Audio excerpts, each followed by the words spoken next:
So a healthy calf, I suppose, a calf that's obviously all vital signs are good. He's healthy coming off the lorry. And I suppose that trust there between us and the dairy farmer, it's not possible for someone to be down at every farm looking and watching every calf getting on the lorry. So we want to make sure that the dairy farmer, he knows he can ring us and say, look, I'm not happy with this calf or the other, and he's able to hold on to maybe for another week or something like that. But ultimately, a healthy calf off the list of bulls we've given to the dairy farmer is what we want to get back. So looking at CBVs and ultimately the beef traits there through the calf. Hello and welcome to the Beef Edge, the Teagasc Beef podcast for all your latest news, information and advice for Irish beef farmers. I'm Catherine Egan and this week I'm joined by Chloe Millar from the Ballyvaden Dairy Calf to Beef demonstration farm in County Tipperary to give an update on the rearing of calves this spring and management on the farm currently. Chloe, you're very welcome. Can you give an overview of the Ballyvaden Dairy Calf to Beef demonstration farm? So the Tipperary Dairy Calf to Beef demonstration farm is a 112 hectare farm. It's based in Ballyvaden in Fethard in County Tipperary. So there's 112 hectares and there's 100 hectares of that designated to the grassland, so the grazing platform. And there's 12 hectares then under spring barley just slightly up the road. So it's a calf to beef system. It was established in April 2022. Teagasc signed a 15-year lease on the farm, and they have developed a share farm agreement with Ballyvaden Beef Farm Limited. So Ballyvaden Beef Farm Limited is made up of two companies. It's made up of Teagasc Estates and Dawn Meats. So Teagasc Estates is a demonstration dairy farm in Bandon in County Cork. It was set up in 2011 as a joint programme between Teagasc and Carbery Co-op. So that is essentially, that's a subsidiary of the Carbery Co-op, which is a dairy processor. And it's involving the 5 West Cork co-ops there as well. And also Dawn Meats, which is one of the biggest beef processors in the country. So we have a dairy processor and a beef processor working together under Ballyvaden Beef Farm Limited. So I suppose there was a few reasons why we did that. I suppose mainly that was really for, that we can publish a set of accounts at the end of the year. Being a demonstration farm, we want to be fully transparent. So I suppose that was really the big reason in that. And also all the income and expenditure, so it's going through that. The farm itself is a steer and heifer system. And Teagasc are acting as the landowners, and then it's been farmed by Ballyvaden Beef Farm Limited. Looking at this spring, Chloe, how many calves were reared this spring on the farm? So this year we reared 381 calves. We purchased that many. We've 3 losses. Look, you're gonna have losses with that number of calves. Rearing has gone quite well. Everything is weaned now and out of grass. So we have 4 groups of calves out of grass. So we wean in different batches. Obviously, big focus there on age and weight. So our average weaning weight this year was about 93 kilos. So slightly up on last year. So it's big focus for us there on the weight. Obviously, you want the heavier calf coming off and heading into the grass, and it's a good start for the heavier calf. And an average age there as well of about 80 days of age at weaning as well. And of the 380 calves that you purchased this spring, what were you looking for when you're selecting those calves and how were they sourced? Yeah, I suppose, firstly, how were they sourced? I suppose it all kind of ties in together. So we have our partner farm, which is the Teagasc Dairy Farm there. So that's one of our big suppliers. So there's 250 cows down there that are one of our suppliers. We also have 6 other farmers that we work with, so 7 in total. So we have 7 source farms that we work closely with there in the springtime. And I suppose even prior to that, we're looking at, even now we're looking forward to 2026 calf crop and further. So we would have given the lads a list of bulls that we would like to purchase the progeny of. And I suppose working with them in terms of what their calving difficulty threshold would be, what sort of breeds and things that they would be willing to push with their cows. Ultimately, we don't want to be, we want to look after the dairy farmer and his cows. We're not going to push limits on any of this. And ultimately, the decision to use these certain bulls is up to the farmer. But I suppose on that bull list, there'll be a mix of breeds. And really what we're focusing on is high DBI bulls, okay? So the high beef genetic merit coming through in order to try and produce those, high beef quality calves. So I suppose, some of our source farmers, they are Jersey cross herds. I suppose they're the type of farms that really need to match the higher DBI bull with the low beef mare cow, I suppose, to try and push the calf genetics as best possible. And in fairness, we've got fantastic calves up on the farm. We never have any issues with our dairy farmers. There's always full transparency there with them. And I suppose you're saying, what type of calf are we looking for? I suppose ultimately we want any calf off of the list of bulls that we've put out, but also we want a healthy calf, okay? So a healthy calf, I suppose, a calf that's obviously all vital signs are good. He's healthy coming off the lorry. And I suppose that trust there between us and the dairy farmer, it's not possible for someone to be down at every farm looking and watching every calf getting on the lorry. So we want to make sure that the dairy farmer, he knows he can ring us and say, look, I'm not happy with this calf or the other, and he's able to hold on to maybe for another week or something like that. But ultimately, a healthy calf off the list of progeny, or off the list of bulls, that we've given to the dairy farmer is what we want to get back. So looking at CBVs and ultimately the beef traits there through the calf. And across those breeds that you mentioned there and the bulls that you're picking from the Dairy Beef Index, what criteria are you selecting for within the sub-indexes? Yeah, so look, carcass weight would be a big one for us. The type of cow, I suppose, that we have on some of our farms, carcass weight wouldn't be a strong trait on the beef side there. So it's something we're really trying to focus on. Ultimately you're kind of limited there with calving difficulty, but for us the beef traits are going to be big, and we'll probably talk about it a bit later. But I suppose on the beef weight, on carcass weight for us, we're trying to gain that bit more every year. It's a very difficult thing to try and do, and ultimately trying to meet carcass specs in factory too. So the big thing for us is all the beef traits throughout it there, and focusing on those high beef genetic bulls. You mentioned there that the calves that wean, they're 93 kilos at 80 days. Can you talk through the process from once the calf arrives on the farm up to weaning? What are you doing to achieve that weight for age? We have a set day in the week that calves will come on farm. So this year that was a Wednesday. That suited us and it suited our dairy farmers. So all our dairy farmers will know the lorry will be around on a Wednesday, be it 10 calves or 100 calves. It's probably a bit extreme, but whatever calves they have, we'll take on the Wednesday, and that will happen each week throughout the spring. So calves will come up to us then in Tipperary. What we'll do is we'll have all their beds ready for them.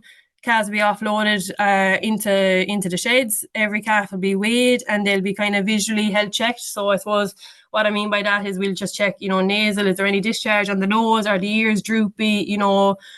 Have they any swollen navels, things like that? And that's really just for our own records, just so if something happened with the calf later on, he always had a droopy ear or things like that we can keep an eye on. Or if it's something, maybe the calf came in with a problem or he picked up the problem here on farm. So it's just for our own records. Every calf is also weighed. Okay, so we don't have birth weights of the calves on farm, so we will have an arrival weight to the farm. So that typically is around 21 days of age is the average weight they come into us, or average days old, they come into us. And a typical average weight would kind of be around 43 to 45 kilos is kind of what they're coming into us at. So I suppose on that, there's never really any major, weight differences in calves. Maybe in the first batch, calves might be slightly older in the first week of the spring. But typically they're fairly even. If we have any big calves, we'll try and keep them together, and the same with the small fellas, just so there's no bullying going on. So again, look, every calf is weighed, put into the pens, and they'll stay in that pen in that group of calves until they're weaned. So on arrival, they'll be put into their pen. They'll get 2 litres of electrolytes. They'll be left to settle down. They kind of come into us around dinner time. They'll be left to settle until after dinner time. The lads will then go and feed, I suppose, the other calves on the farm, and they'll come back and they'll give the calves that came in on that day 1 litre of milk. I suppose, why do we give them 1 litre of milk replacer?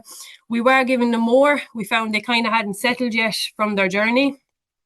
We found, giving them the lesser milk, it just gave them enough of nutrition to carry them through to the next morning, and they were fit and they were up and they were eager the next morning to drink their milk the next morning, their full allocation. We found giving them a bit more milk kind of so soon after arrival, they were nearly a bit off. They weren't as keen to get up, probably a bit of an upset stomach there. But generally in the first 12 hours, after that, calves are very eager and willing to get going then after that. And once the calves are weaned on the farm and they go to grass, how are they managed? Like, what size group do they go in? Are they fed meal at grass? And what's the health plan at that stage of the process? Firstly, how the weaning process. So we wean based on the youngest calf in the shed. Okay, so we've quite large numbers of calves in a shed. We could have anything up to 100, 120 calves in a shed. So we'll go off the youngest calf in that. I suppose that from a labour point of view is the easiest, that you're not weaning, 10s and 15s and 20 calves each day. It's just we go by the youngest calf. At least we know every calf in the shed then has got his full allocation of milk. They're weaned gradually over a five-day period. They're with a gradual pull off on the milk over that time. They're left to settle in the shed then for a day or two. During this time, look, they'll be eating a lot of concentrates. We really want to keep ad lib concentrates into them at this stage to try and keep that room and, keep it developed, keep that transition as smooth as possible. We'll put up training wires in the shed and we leave the calves mix. So we'll open back all the gates from their individual or from their 12 calves per pen. They'll all be in a pen then grouped together. I suppose just to make it that transition a bit easier. They'll be left out to grass then. Look, calves will do a lot of walking around in the first couple of days, but we'll keep roughage into them. So we'll have straw access in the paddock, for the first 4 to 6 weeks. And we'll also keep concentrate into the mat grass for the first 4 to 6 weeks. So our dairy farmers will give our calves a PI3 intranasal 5 days before they come on the farm as well. So I should have said that earlier. So that's a really important thing for us. That really sets the calf up. We do have a vaccination protocol on farm. We give them an IBR vaccination. We do Clostridial and we'll do Bovipass. We'll do a pneumonia vaccine then at the back end of the year. So I suppose, look, for us, there's so many calves coming onto the farm. We really want to keep on top of that then throughout the year. And those calves, now that they're at grass, what are kind of the key targets that you're looking for those calves to gain between now and when they're housed for their first winter? Yeah, so look, I suppose try and keep calves going anyway. There's a lot of things that can go wrong there in the first couple of weeks. I suppose now, we're in June, we want calves up around the 120 kilo mark. I suppose the oldest ones, look, obviously your youngest ones aren't going to be at that yet. And I suppose, look, if we can keep the gains going upwards, we'd like to be housing somewhere around the 200 kilo plus mark at least there coming up to housing time. Look, housing will be staggered for us on the farm, but if we can get good gains there throughout the first summer, we'd be quite happy with that. Then Chloe, in relation to the cattle that's at grass, the yearlings, how are they performing at the moment? Yeah, so they've had a very good start to the spring and into the summer there. We got a good bounce in gains when we turned them out to grass. So our heifers were doing over the kilo. They were doing 1.1 kilo a day over the first couple of weeks once they went out. And our steers weren't far behind at the kilo a day mark. Okay, so they were weighed back in the end of May. And our steers were about 383 kilos and our heifers were 353 kilos. So we're very happy with how they're going. We're about 15 to 20 kilos ahead on this time last year.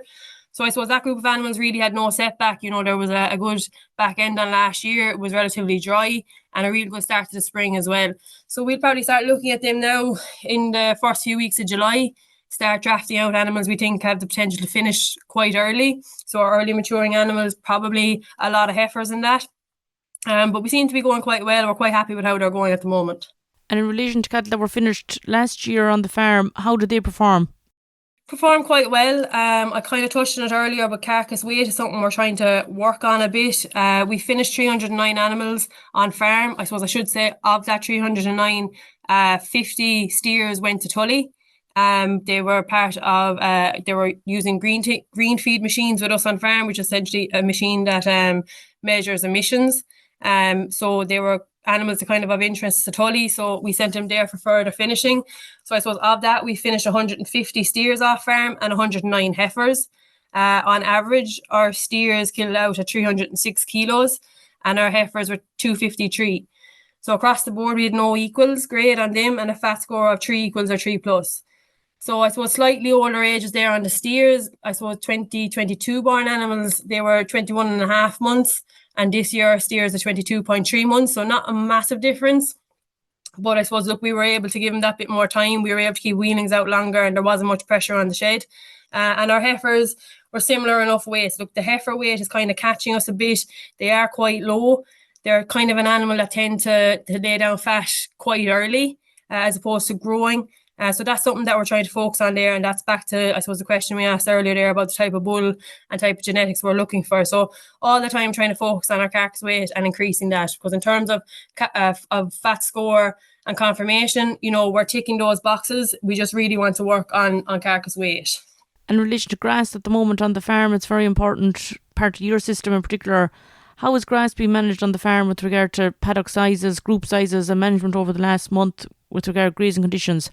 Yeah, look, grazing conditions have been a bit hit and miss. Growth kind of was slow to get going, and all of a sudden there was a burst of growth there. So we took out a lot of surplus bales. We have about 410 surplus bales made on the farm to date.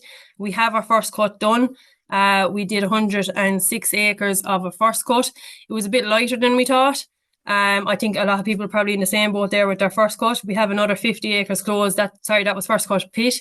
And we'll have another 50 acres closed for second cut pit sometime in late June, early July maybe. So yeah, look, I suppose the big thing for us with so many animals and so many animals grazing, but also housing so many animals, is silage is a massive focus for us. That good quality silage and trying to get as much of that into the yard as we possibly can.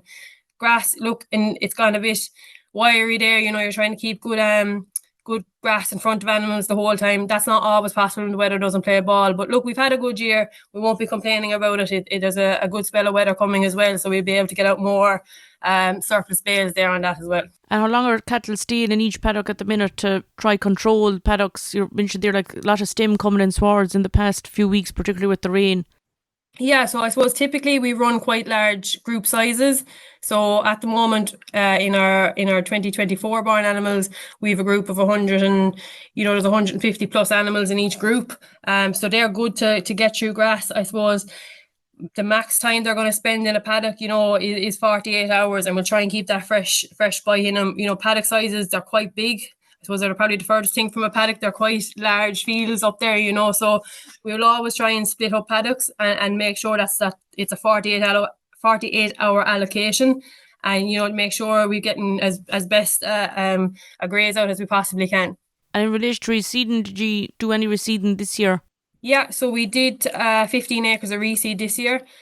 These were paddocks that weren't done at all since we came on the farm, so quite old grass in them. Look, it was done there before, I suppose, the first dry spell we had a few months ago. It took a bit of time for it to get going, and then it got hit with hard rain, so there was water. Some of it was waterlogged, but it's coming on there now. I'd say first grazing there probably in a week or two. So no, it's done quite well, I suppose, in relation to reseed on the farm. The swards are all relatively new. There was just probably 200 acres done to date in terms of reseed. So I suppose the big thing for us is how to manage it and keep that reseed healthy. Some of them are in 3 years now. Clover is still quite strong in them, but that is down to management, I suppose, on that. So the big thing for us going forward, I suppose, there's very little paddocks that are left to be reseeded, but it'll be keeping an eye on the ones we've already done and making sure that they're healthy and going the way we want them. And finally, Chloe, you're hosting one of the AHI Teagasc calf care events next week. Yes, yeah, on the 24th of June, we're hosting an AHI event. It's an open evening on the farm, so we'll be the host farm there. It's starting at 7 p.m. There's more information on that, I think, on the AHI website. We're also open for discussion groups and visitors to the farm, so you can get in contact with myself or anyone in Teagasc, and we can organise something, a visit to the farm. That's great, Chloe. Thanks very much, and the very best to luck with next week. I'll include a link in the podcast text with the number of AHI Teagasc events taking place next week across the country. Thanks, Chloe. Brilliant. Thanks, Catherine. That's all for this week's episode, and my thanks to Chloe for joining me on the show. You can catch up on all other shows and interviews from the Beef Edge podcast on the Teagasc website at teagasc.ie, or you can listen on Apple and Google Podcasts as well as Spotify. Don't forget to rate, review and subscribe so you never miss a show. For all other updates from our beef programme, keep an eye on our Twitter and Facebook pages. Until next time, I'm Catherine Egan, and thanks for listening.